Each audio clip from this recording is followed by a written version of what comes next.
दालगांव, ये नाम सिर्फ एक चुनावी नतीजे की कहानी नहीं है। नहीं, ये अपने आप में एक केस स्टडी है। एक ऐसा खाका जो हमें ये समझने में मदद करता है कि कैसे किसी भी क्षेत्र के लोगों की जमीनी हकीकत को एक असरदार, एक कामयाब शासन की रणनीति में बदला जा सकता है। तो चलिए इस कहानी में जरा गहराई से उतरते हैं। हम आपको लेकर चल रहे हैं असम के उस इलाके में जहां की राजनीतिक धाराएं भी उतनी ही ताकतवर हैं जितनी कि वो नदी जो इस पूरे क्षेत्र की पहचान है। ये नंबर देखिए, लगभग 1,97,000। ये 2021 में यहाँ के कुल मतदाता थे। सोचिए कितना बड़ा समुदाय है जिनकी एक एक आवाज मिलकर चुनावी नतीजों को एक नई शक्ल दे सकती है।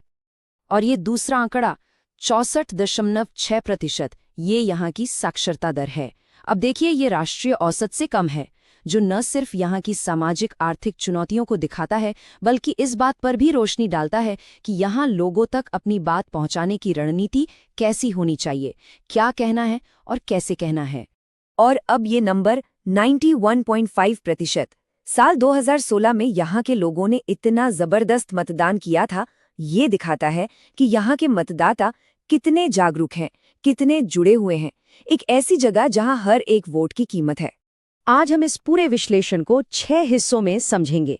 हम शुरुआत करेंगे जमीनी हकीकत से, फिर आंकड़ों को समझेंगे और आखिर में पहुंचेंगे एक ठोस एक्शन प्लान तक।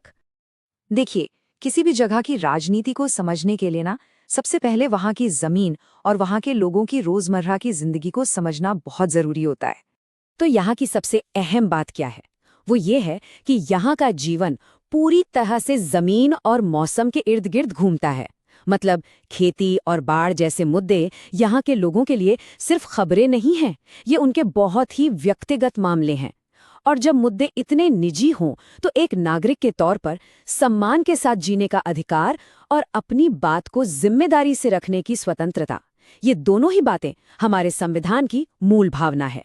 तो सवाल ये उठता है कि जब लोगों की जमीनी खतरे में हो, जब नदी का पानी सब कुछ बहा ले जाने पर तुला हो, तो वो अपने वोट से क्या संदेश भेजते हैं?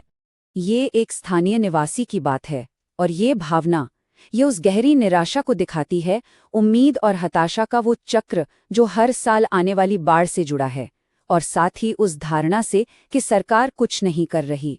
और हाँ, ये सिर्फ सुनी सुनाई बातें या किस्से कहानियां नहीं है। इन शिकायतों को, इस गुस्से को बाकायदा व्यवस्थित तरीके से ट्रैक किया जाता है। ये हीट मैप हमें साफ साफ दिखाता है कि लोगों का गुस्सा सबसे ज्यादा कहाँ है और किन मुद्दों पर है। सोचिए, एक सरकारी सड़क पर टूटी हुई पुलिया, वो सिर्फ एक आने जाने का मुद्दा नहीं रह जाती, वो लोगों की नज़र में उपेक्षा का, अनदेखी का और टूटे हुए वादों का एक बहुत बड़ा प्रतीक बन जाती है। तो इस पूरे संदर्भ को ध्यान में रखते हुए चलिए अब जरा चुनावी इतिहास पर एक नज़र डालते हैं। ये देखते हैं कि इन शिकायतों ने समय के साथ वोटों को कैसे बदला है। पिछले 30 सालों का ये ट्रेंड देखिए। ये एक ऐसे चुनाव क्षेत्र की तस्वीर दिखाता है जो कांग्रेस और मजबूत क्षेत्रीय पार्टियों के बीच लगातार इधर से उधर झूलता रहा है। यहाँ के लोगों ने किसी एक पर बहुत लंबे समय तक भरोसा नहीं किया। लेकिन 2021 में एक बहुत ही नाटकीय, एक बहुत बड़ा बदलाव आया। ऐसा बदलाव जो पहले नहीं देखा गया था। साल 2016 में मुकाबला कितना कड़ा था ये देखिए। विजेता और दूसरे नंबर की पार्टी के बीच सिर्फ 2% से भी कम का फासला था। बिल्कुल कांटे की टक्कर थी। लेकिन सिर्फ 5 साल बाद तस्वीर पूरी तरह से बदल गई। ये कोई छोटा मोटा बदलाव नहीं था, नहीं, ये एक राजनैतिक भूकंप जैसा था। जब हम आंकड़ों को आमने सामने रखते हैं तो कहानी और भी साफ हो जाती है।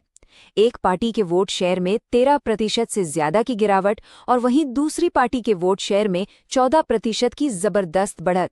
इस एक तरफा उछाल ने सीट का नतीजा निर्णायक रूप से पलट दिया।